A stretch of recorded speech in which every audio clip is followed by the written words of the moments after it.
Fala rapaziada, beleza? Começando mais um vídeo. O vídeo de hoje é só uma... Algumas pessoas vêm questionando, até eu estava conversando esses dias com os amigos, numa reunião que a gente tem, outra reunião, só que eu tenho uma reunião com meus amigos mesmo. Os amigos se juntam para ficar trocando ideias sobre a empresa, como é que tá. A gente junta, são diversos sócios. Então, eu junto com os meus sócios, junto com outros amigos que são meus sócios, na verdade só um amigo que é meu sócio, né? Mas a gente se junta entre amigos porque a maioria dos meus amigos, entre nós, existe muita sociedade. Meu amigo agora, Edgar, sociedade com Bruno. Então, são diversas sociedades. Então, outras que eu não posso falar também, mas enfim. A gente reunido e uma das explicações, eu já tinha falado isso, principalmente com meu primo, uma das estratégias que nós adotamos na Matriz, uma época, lá para... Eu não namorava ainda a minha ex, então foi lá para 2011, 2012 ou 2010, eu não lembro a data muito bem, mas foi na época que eu estava indo muito até... Eu lembro porque era uma época muito de balada, que eu ia sexta, sábado, domingo, terça-feira, quinta-feira, eu ia muito. Clash, Easy, Capital, Canter, um monte. Enfim, o UDIs, mas enfim. E aí, uma vez eu cheguei pro meu irmão, nós tínhamos contratado um... Nesse ano, se eu não me engano, foi o ano que nós mais contratamos pessoas. Foram, se eu não me engano, nesse ano foram 8 pessoas que a gente contratou. A gente nunca passou de 3, 4 por ano, na matriz. E nesse ano foram 8 pessoas. Foi na época, acho que estava acabando a Controlar, foi mais ou menos nessa época. E o segundo andar estava bombando de carro, meu irmão comprou 4 elevadores para colocar na parte de cima, estava muito cheio a oficina. Até o prédio do lado, que é a funilaria, tem um espacinho do lado da funilaria que cabem 3 carros. A gente começou a trabalhar até lá, estava faltando espaço mesmo, não tinha espaço. Enfim, e uma das estratégias que a gente viu para nós conseguirmos valorizar a mão de obra, aumentar a mão de obra, principalmente valorizar a mão de obra. Porque a gente não conseguia fazer, a gente não sabia, nós não somos líderes, então somos chefes, somos donos, comerciantes, empresário, enfim, do que você achar, opressor, explorador, enfim. Então, não conseguimos dar um treinamento, não conseguimos colocar na cabeça, ou não fingiam não entender, fingiam não querer, algumas pessoas em alguns momentos. Então, o que fizemos? Começamos a vender peças que nós estávamos instalando e que fazíamos diagnóstico. Quando o cliente vinha pedir um diagnóstico e cobrávamos o diagnóstico, repassávamos os preços das peças no custo, sem margem. Não colocávamos, na verdade. Hoje a gente coloca, mas não colocávamos margem nas peças. Então, a gente não falamos nada para colaboradores, não falamos nada. Simplesmente continuamos em um acordo entre eu, minha irmã e meu irmão. Olha, fizemos a reunião, né? A reunião era toda terça-feira, todas as terças, e falamos, ó, a partir de tal dia, se eu não me engano, a gente fez essa reunião, se eu não me engano, foi em julho, se eu não me engano, julho de 2010 ou 11, eu acho que foi mais 10 ou 11, não foi 12, assim, acho que foi mais 10 ou 11, porque estava na época da Controlar ainda. Então, então a gente falou, ó, daqui 3 meses, a hora da mão de obra vai começar a ser assim, a hora da mão de obra.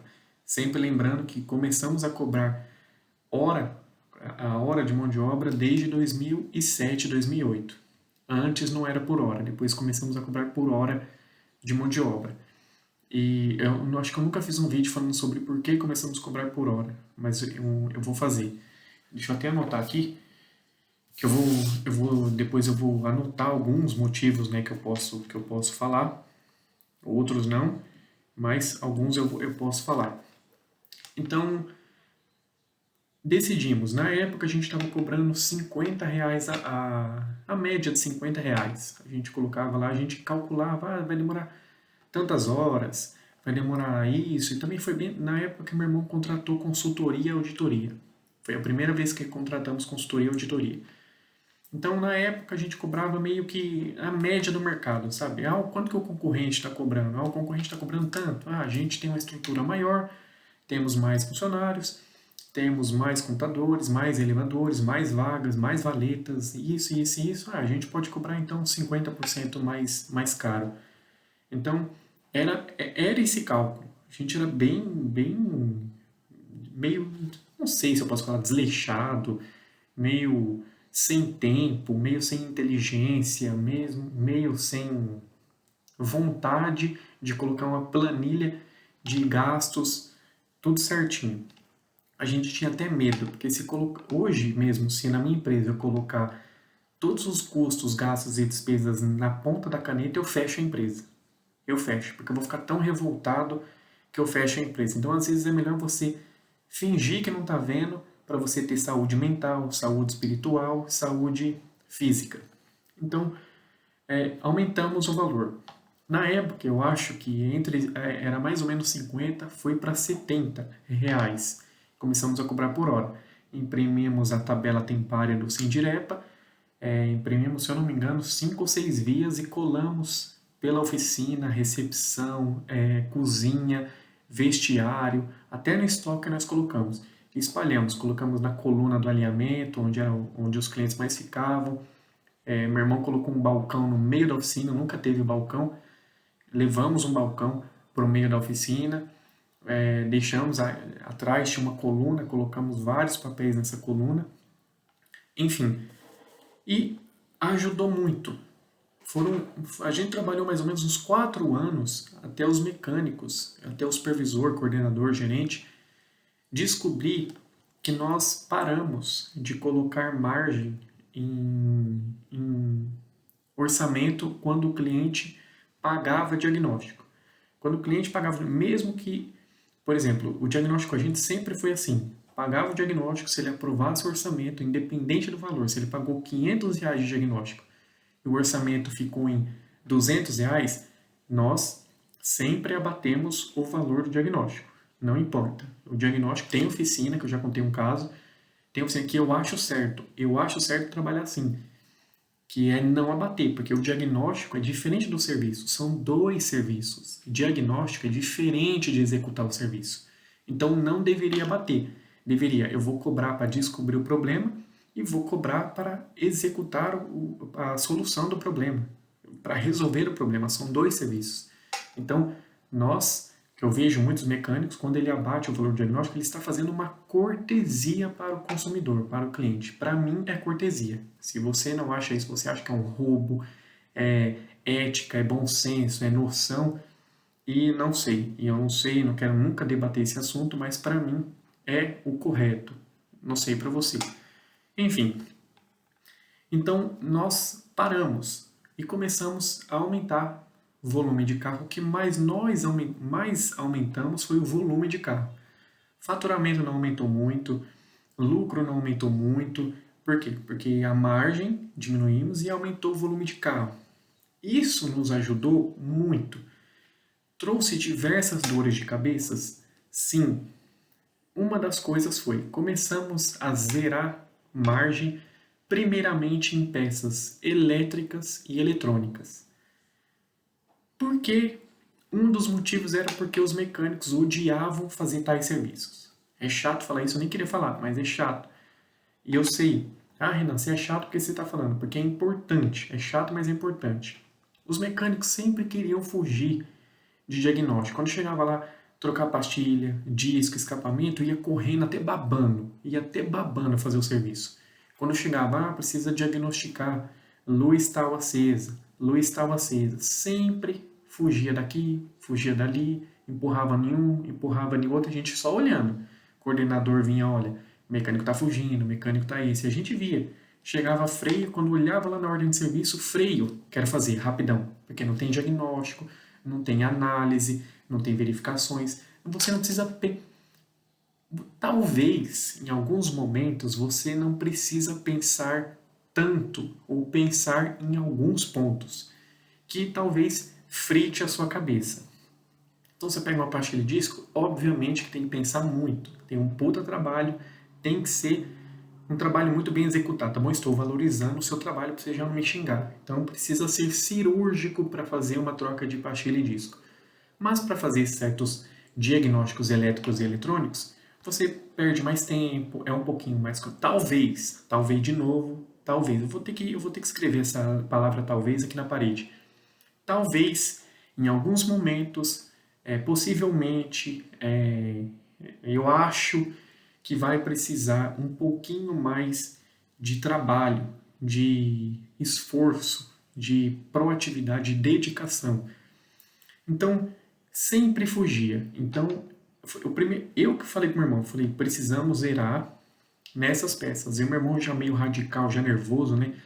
Meu irmão, não, vamos zerar de tudo. Eu falei, olha, eu prefiro fazer assim, mas a oficina é sua, né? A empresa é sua, você faz do jeito que você quiser. Eu obedeço, mas eu acho assim, deixei bem claro para ele. Tudo bem. Ele falou, olha, Renan, para mim é isso. Se você quiser, aí depois nós adotamos uma estratégia. Depois a gente entrou num debate muito agressivo um com o outro, depois a gente sentou, calma. Eu tava indo para casa com ele dentro do carro, ele falou, Renan, vamos pensar direitinho, vai anotando, que não sei o que, manda para mim hoje à noite, vamos tentar resolver hoje à noite, para amanhã quando a gente for trabalhar.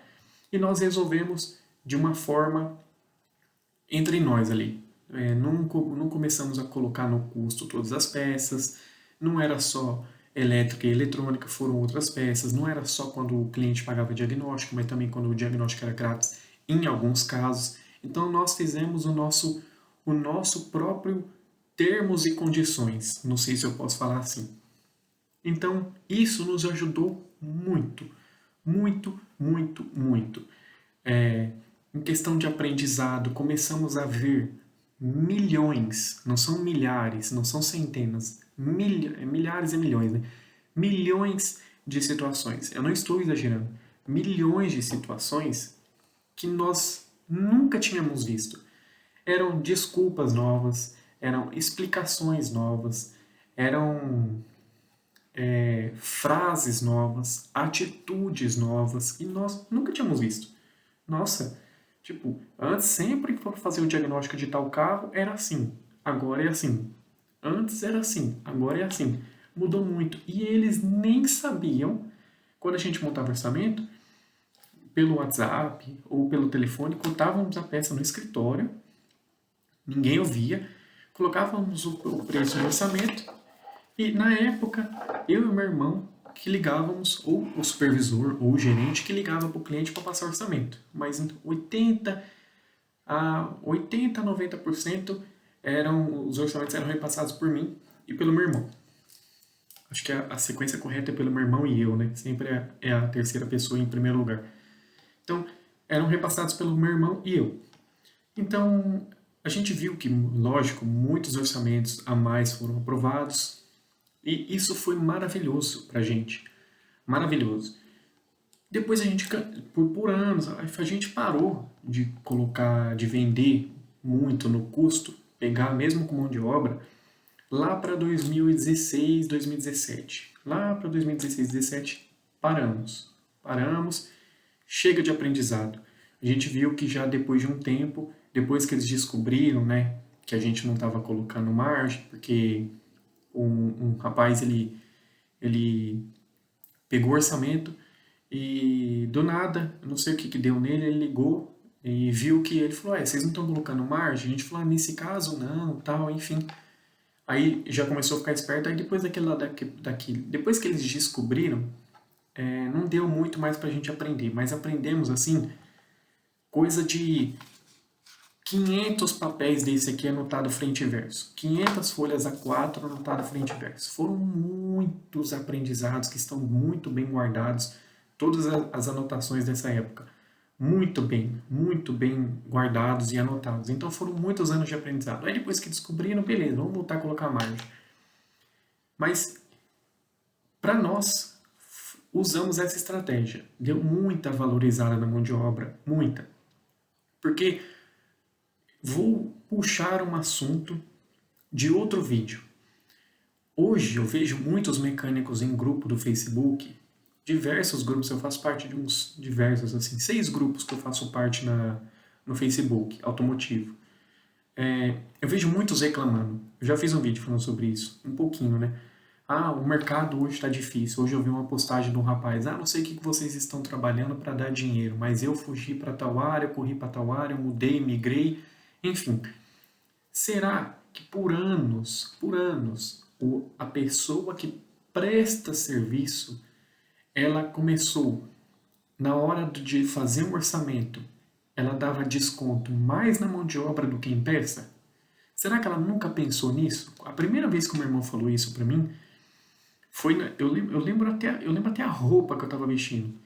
Foi no apartamento dele, que ele mudou em 2013. Foi no apartamento dele, acho que é a terceira ou quarta vez que eu estava visitando. A gente estava fazendo um churrasco lá. Ele falou: Renan, eu não entendo. Tava eu, ele, a esposa dele, os filhos, tudo na mesa comendo pizza. Não, a gente tava fazendo. Não, os filhos dele estavam fazendo churrasco. E a gente pediu pizza também. A gente pediu pizza antes do churrasco. Parece que tem gente que tinha umas visitas que não gostava muito de pizza, outros não gostavam de churrasco, enfim. A gente sentado na mesa trocando ideia, e o meu irmão falou: Renan, eu nunca vou entender lá na oficina uma pessoa que presta serviço e ela dá mais desconto na mão de obra do que na peça. Então, mas Renan, mas tem outro tipo de estratégia. Qual é a estratégia? Se você der muito desconto na peça, o cliente vai falar e vai falar: nossa, é tudo isso que vocês colocam de margem nas peças? É tudo isso? Então, é melhor dar desconto na mão de obra. Tem gente que pensa assim. Tem gente, e eu não acho que está errado. Acho que está certo. Concordo com você. Para a gente não arrumar briga, jamais quero debater com você. Então, eu concordo. Se estando errado ou não, foda-se. Então, eu concordo com você. Então, tem esse pensamento, que tem um ponto a ser, que eu acho que é de extrema importância. Beleza, não pode dar muito desconto na peça. Pô, o cara vai falar: nossa, você tá me dando R$ 100 de desconto nas peças, imagina se o desconto é 100, é R$ 1.000 de peça que tá me cobrando. Se você me deu R$ 100 de desconto, imagina o tanto que tá ganhando.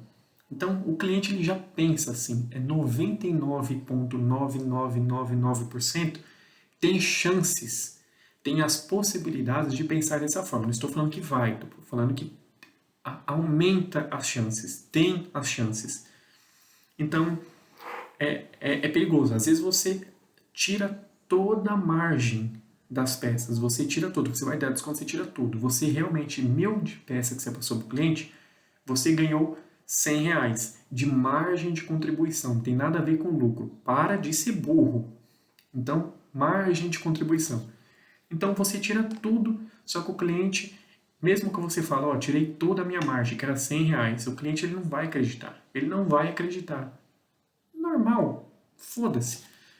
Mas se você dá desconto na mão de obra, se você dá muito desconto na mão de obra, você se desvaloriza. Você fala: pô, o cara me cobrou R$ 450 de mão de obra, R$ 500 de mão de obra.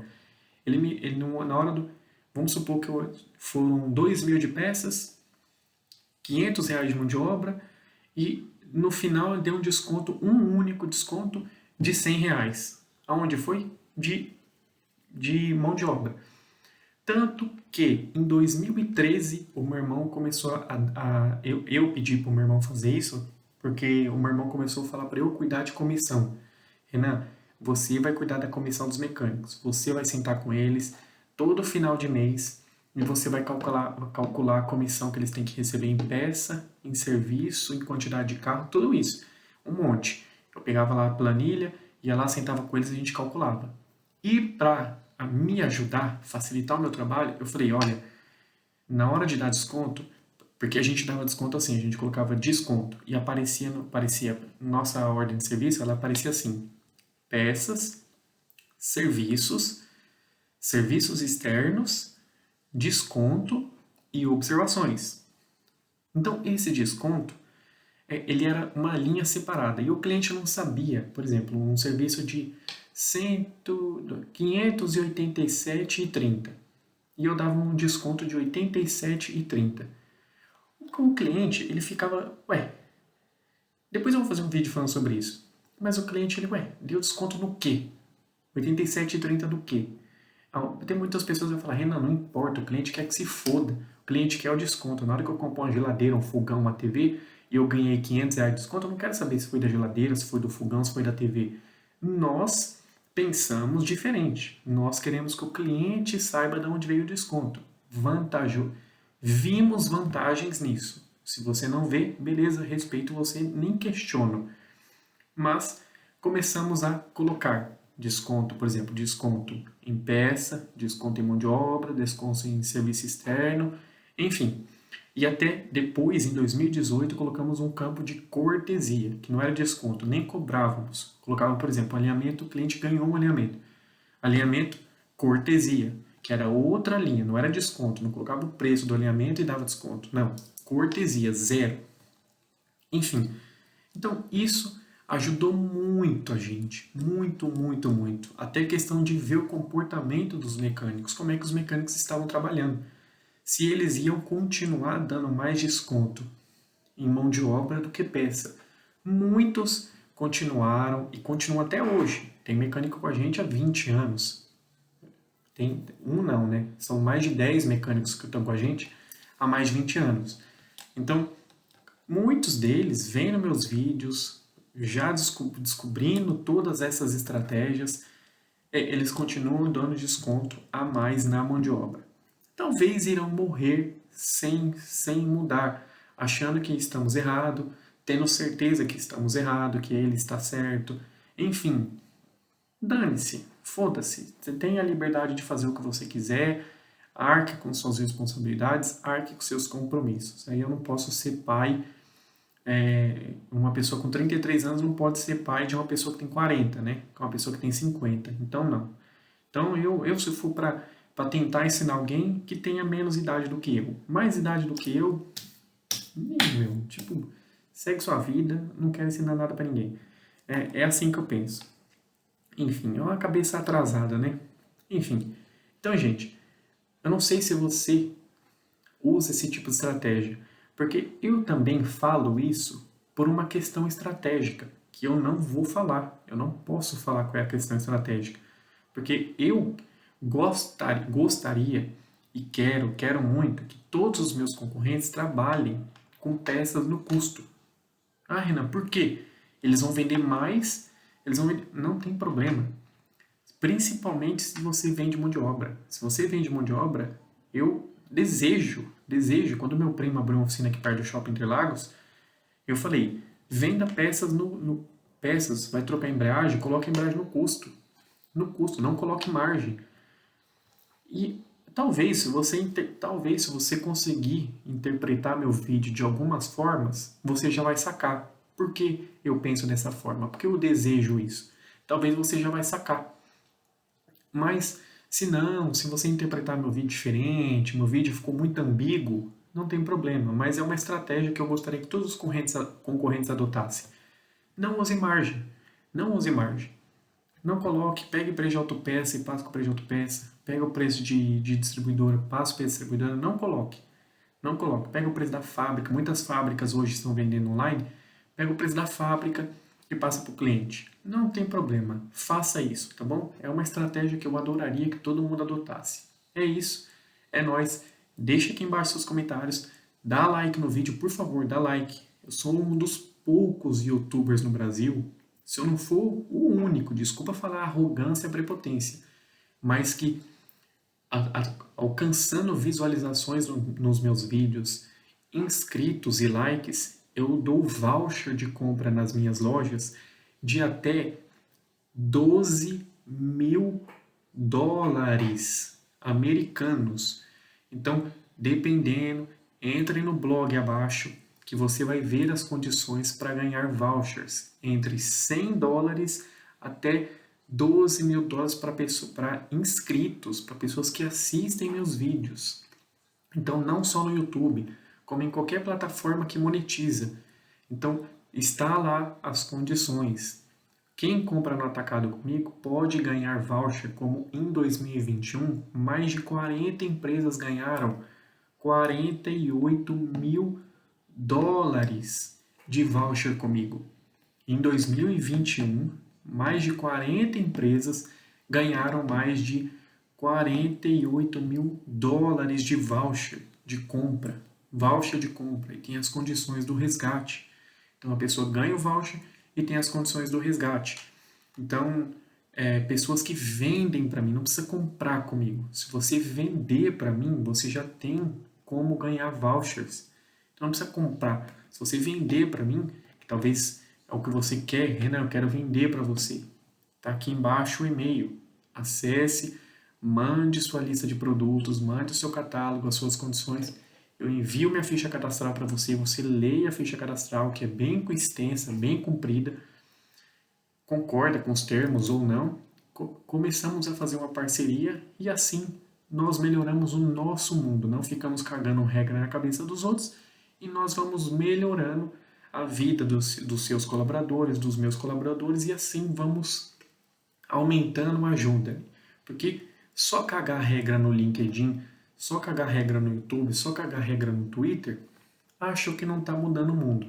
Então vamos tentar mudar fazendo boas parcerias, grandes parcerias, para a gente ir aumentando sistematicamente e assim a gente ir melhorando o nosso bairro, nossa família, nossa vizinhança e assim a gente ir como se for uma bola de neve, um círculo virtuoso ou vicioso, eu não sei a diferença, é círculo ou ciclo virtuoso ou vicioso, enfim. Então vamos tentar melhorar dessa forma, fazendo parcerias com vizinho, com amigo, com possíveis colegas, enfim, tá bom? Então é nóis, um beijo e até a próxima.